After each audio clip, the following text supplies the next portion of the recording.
Welcome to Paleobites, the podcast that, despite Darwin's best attempts to explain it, never evolves beyond that of a simpleton. My name is Matthew Donald, and each episode I and a rotating series of guest co-hosts rate and discuss a genus of prehistoric animal, be it dinosaur, mammal, arthropod, or so on. This week I'm joined by the guy who is quoted in saying that when he dies he's going to reincarnate as a dinosaur, Stephen Curro. You said that, right? Or did I confuse you with someone else? I didn't say that, but that would be fun, though. My apologies. Yeah. One of that's how reincarnation works with history. You don't just go to someone that's in front of you in time. You still can go any point. I've heard that theory where you can pop in different points in time. That means you could potentially meet yourself. That would be weird. Yeah. Wow, we just got deep. Yeah. You come here for the dinosaurs, stay for the existential talks about stuff. Yeah. So, anyway, now it's time to start with a dinosaur question. All right, if you had to fight a dinosaur to the death, which one do you think you would? Well, I guess it's kind of an easy question. Just any of the smaller herbivorous ones. I'm going to go with something like Compsognathus. As long as it was just one. Because Lost World said. I mean, like I think in real life they would just fight insects. It probably wouldn't Zerg rush someone. They didn't really hunt in swarms like that. Yeah. But yeah, if you want me to actually go mano a mano with one, I have the best chance with him. If it's just give him a good kick. Yes, exactly. I mean, I am not fighting a raptor, even a velociraptor. I wouldn't. You might have a chance against a microraptor. No, maybe not. The microraptor could still bite you and claw they're biting, and it's not going to look pretty. And actually, I don't know why I said this question. I like animals. I don't want to fight one. I wouldn't want to fight one either. But just if I had to get into a fight with one. Okay, if one decided to pick a fight with you, which one would you have the best chance of? Maybe not killing, but let's say escaping, and or like just like. De-escalating the situation, just knocking him out and then making a run for it. Well, obviously the little ones, but I mean, getting. I'm gonna say Hypsilophodon, although it might have that beak that could do a little bite if it wanted to. But I did read. There's this really old, obscure book called The Dechronization of Sam Magruder, and it's about how this guy winds up going back in time and he's stuck in the dinosaur times, and some of the facts that they use are inaccurate today. But anyway, he encounters a T-Rex, and he writes how he just waited for the last second while it charged, and then he jumped out of the way, and because the T-Rex is so big and heavy, it had to keep going and slowly turn around. I don't know if that's entirely true. I mean, some people think T-Rex really couldn't run like that, but, I feel like, though, if it was running, it would take a while to turn. It's not like a good car with a good drift. Yeah. So, you know what? I think I'd fight and win Eoraptor. And speaking of which... We're talking about Eoraptor. Yes. The Dawn Thief. Again, I should reiterate, it has not stolen the dawn. The dawn is still coming up. He's not named after the donkey from Winnie the Pooh either. Oh, Eeyore. I was wondering where you were going with that. Eoraptor. Oh, I understand. I'm the first dinosaur, but no one likes me. I understand. We like you? No, it's okay. I'll just go all that. It is technically considered a basal theropod, although it has a lot of different traits and a lot of different other types, which we'll get into. As opposed to an oregano theropod? Nice. It took me a second. I couldn't resist. It is 3 feet or 1 meter long. It is only 22 pounds or 10 kilograms. Yep, so give it a good kick and we'll stop attacking you. Guy. Hopefully we wouldn't have to, though. I imagine he'd be quite cute. Yeah, no, I'm sure it would be really cute. I mean, it is also an omnivore, we think, because it had leaf-shaped teeth in the back and sharper sort of teeth in the front, I think. Yeah, get your book. Get the book. Get Princeton Guide to Dinosaurs. Princeton Field Guide to Dinosaurs. These books, by the way, or this book, by the way, I've used it in several episodes. It's by Gregory S. Paul. I probably should have said that way back. That's exactly. The Princeton Field Guide to Prehistoric Mammals is by Donald R. Prothero. Sounds like quite a prophet, I must say. Prophet. Anyway, Eoraptor. Let me find him. Okay, while you're doing that, he lived in the Late Triassic, 231 to 228 million years ago, which I think is kind of interesting. Like, you talk about, like, dinosaurs, what periods they live in. People say Triassic, Jurassic, Cretaceous. But the thing is, dinosaurs evolved in the late Triassic. Most of the Triassic, there were no dinosaurs. So. That's right. Maybe the mid-ish. Yeah. Maybe. So possibly. But yeah, it's usually the late Triassic. So here he is. The fossil remains, say that 5 times fast. 2 nearly complete skulls and skeletons, almost completely known. Almost completely known. What does that mean? Well, I guess we see a skeleton, like we know this is a Eoraptor. Does that mean they might think it's? They might also be some other type of creature. I don't know. But yeah, back teeth are bladed, front teeth are more leaf-shaped. Oh, okay, so it was the other way around that I said. Okay, but yes. So right shapes, wrong word. Yes. Late Triassic distribution, northern Argentina in, yes. Oh good lord, how do you pronounce this? The O, I'm not even going to try. Chigualasto is, I don't know. A region in northern Argentina. Nice. I will try to. I will ask any fluent Spanish speakers if they. Yeah. You can add you can put like a little note. Yeah. Okay. Well, hold on. How's it spelled? This ISCHIG. ISCHIG. UALASTO. UAL?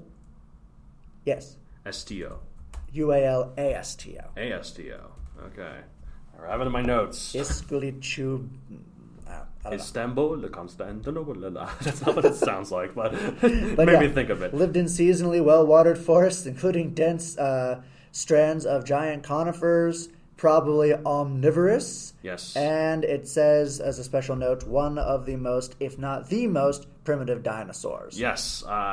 It was described in 1993. I could not find any pop culture appearances. Fun fact, though, I had one of my ideas long back for Megazoic would be having one. It was like this kind of sage, like godly dinosaur that had been around longer than Zolgaran. Ooh. Who had lived 160 million years rather than 80. But then I was like, I couldn't figure out, like, because I didn't want I was like, wait, no, that won't work. Because one, I don't want to overshadow Zolgaran. And two, I don't want, I think the dinosaur civilization didn't start until, like, the early Jurassic is what I decided. So that's what you decided, yeah. Yeah, so. Could have been interesting. As yeah, it was an idea I had. He comes to Cortan in a vision. Yeah, or something like that, yeah. Something slightly more mystical sounding because he's got all this power, but I didn't want to overshadow Zolgaran was kind of the main reason. Anyways, none of that made sense to people who have not read the book. Read the book. It's on Amazon, even though I just spoiled some of it for you. It's good, though. Well, thanks. We'll read 4. There's 4 of them. They're all good, I think. I don't know. What do you think? I like them. I thought they were quite imaginative. A lot of fun. Thanks. Great wit. Yes, thanks. I'm glad you're like, they're all good. I'm like, no, the third one sucks. No, I like them. 1, 2, and 4 are good. Okay. This is the most primitive. It's the earliest known one that we know of so far. It was discovered by Paul Sereno, who I've actually met when he did a lecture. Really? Yeah, he did a lecture at Denver Museum of Natural and Science years back. So that was pretty cool. That was epic. He was cool. He pretty funny too. I wish I remembered some of his jokes. I remember him being pretty funny. So take my word for it. I guess he's stand-up comedian by night, paleontologist by day. You know. Cool. So, anyways, Eoraptor lived back when dinosaurs were still trying to figure out exactly what they were. As this thing had a lot of traits that showed as an ancestor to pretty much all the major dinosaur groups. It was 2-legged. It had sharp claws on its hands, signaling it to be like a theropod dinosaur, which we think was kind of like a basal theropod, not an oregano or whatever one you said it wasn't. At the same time, it had characteristic features of the sauropodomorph group, which include the ancestors of the mighty long-necked dinosaurs, such as the leaf-shaped teeth in the front. We said yes, and a rather long neck and tail. Also, at the same time, had enough features from an ancestral ornithischian, yeah, I think it's how you pronounce it, morphotype to categorize it as an ancestor of that group as well. There were 2 main types of dinosaurs you see, the lizard-hipped, the Saurischian, and the bird-hipped Ornithischian. Ornithischian. Yes. That's better. Lizard-hipped includes the theropod dinosaurs, which are the meat-eating ones, although some theropods are herbivores, confusingly enough, such as the therizinosaurs. And also includes the sauropods, the herbivorous long-necked dinosaurs. Bird-hipped includes all the other herbivorous dinosaurs, though, such as stegosaurs, ceratopsians, pachycephalosaurs, duckbill dinosaurs, and so on. There are no carnivore lizard-hipped dinosaurs, are there? No carnivore bird-hipped dinosaurs? Or bird hip. The same. I think they... No, like... Yeah, no, I was going to say, it's confusing because guess which one birds evolved from? That's right, the lizard-hipped ones. Oh, well, yeah, then I don't know. I don't know what I'm talking about. I think they found an ankylosaurus recently in China that's like a turtle, and it ate fish. There, he breaks the mold. Yeah, so I'm sure there are probably one or two. I think they might have mentioned that. I think one theory, it's not really confirmed, but one theory is that Triceratopses, rather than being like browsers like rhinos, they might have been more like pigs. Oh, interesting. So that's just a theory, though. Definitely has the body structure for it. Yeah. So you have the bird-hipped and the lizard-hipped, and confusingly, the birds evolved from the lizard-hipped ones, which this is why most grown-ups think paleontology is too confusing and wonder what the hell their kids are going on and on about. Like that meme says, we'll know the signs of paleontology before it's too late. Exactly. Anyways, Eoraptor shows certain features from all these groups, being kind of a transitional fossil and truly signaling it as one of the first dinosaurs that all others evolved from. In fact, like I said, like we found out, mentioned it, we thought it was omnivorous, eating both plants and meat. Yes, this dinosaur was a hodgepodge, but it was the first, so show it some respect. Apparently, according to the book here, its prey included Panphagia, and Cyanosaurus. Whatever that means. I'm not sure what either of those two are, but it ate them. Yes, sounds good. It sounds like they were less than Eoraptor then, based on the food chain, the way it works. Oh, yours says that he was 5 feet long rather than 3 feet. Oh, interesting. I bet it's disputed. Yeah, I guess it's true. And also, again, I've said before, my source is Wikipedia. Yeah, I know. I should use Princeton guides. But there's, I don't know, the internet's always... Enchanted Learning's not a bad one, too. It's more of a kid's site, but that one's... I could do it. A very good one. Yeah, nice. Anyways, there's much more to say about Eoraptor. I think... Did it live concurrently with Herrerasaurus? It did. It says here that it actually was the prey of Herrerasaurus. Okay, or at least that's what they think. Herrerasaurus was kind of like Eoraptor, except it was a lot bigger. They have it's the other big contender for being the earliest dinosaur. I've also heard ideas that both of these might not even have been dinosaurs at all, but more like primitive archosaurians that are kind of related-ish, kind of like Postosuchus, but that's kind of disputed. Most people think they're dinosaurs. The Dimetrodon of dinosaurs. Kind of, except more related to dinosaurs than Dimetrodon. Right, yeah. That's what I... Yes, so... metaphor. Yeah, but yeah, no, it's a little evolutionary giant. Who knew that it's what its descendants would do? That's true. You would never know. Every bird that you see was descended from this little guy. Every long-necked dinosaur you see in a movie or in a thing descended from this little dino. It was a good guy, I think. I don't know, could have been a jerk.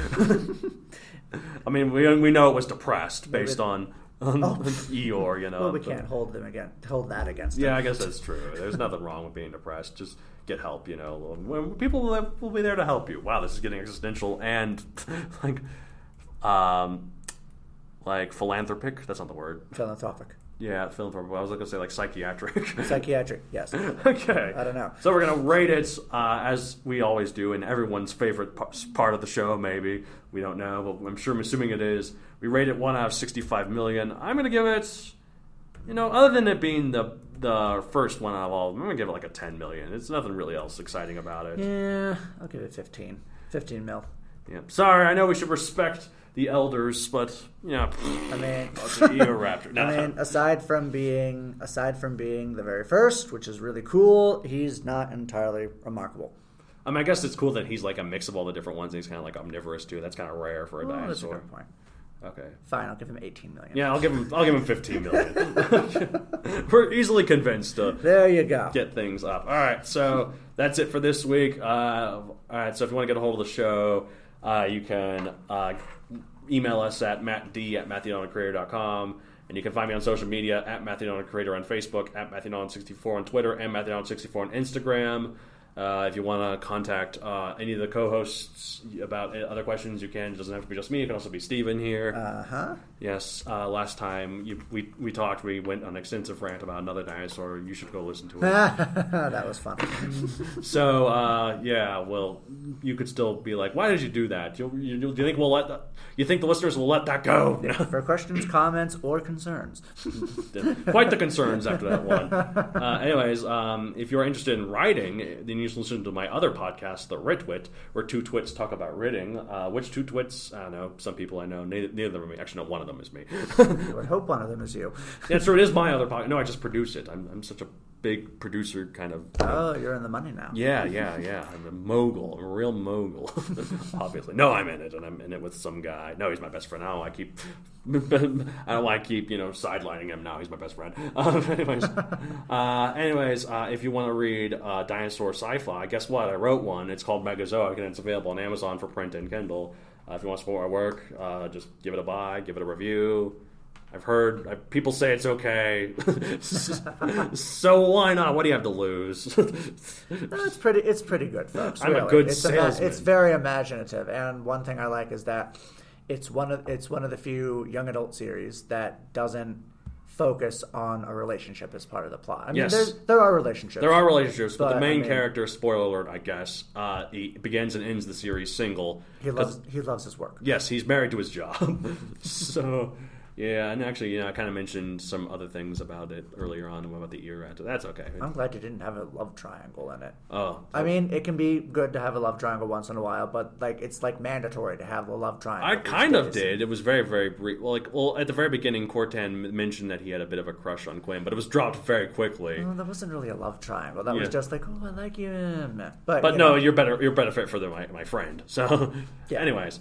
Yep, and you've got some books and poems writing as well. Yes. I've published poetry with Acorn Haiku, and I have forthcoming poetry with Sci-Fi Quest. That'll be coming out in August 2020, so a while, but nice. We'll see. And then I have 2 short stories, one each published on 365 Tomorrows and Daily Science Fiction. Those are both webzines, and I'm working on a young adult fantasy novel, which Matt has been looking over and giving me feedback on. It's quite good. Thank you. Yeah, I'll get it published eventually. I don't know when. Hopefully soon. One of these days. I'm getting close to finding an agent, or to looking for an agent. Yeah, I was going to say, wow, you already found one. Good job, man. I'm quite jealous now. All right, so that's it for this week, and as we say at the end, I'm just going to go roar. Roar. Actually, we don't think they roar anymore. Who cares? Roar. Well, I can't quack, I have no idea what that was. It sounded like Donald Duck.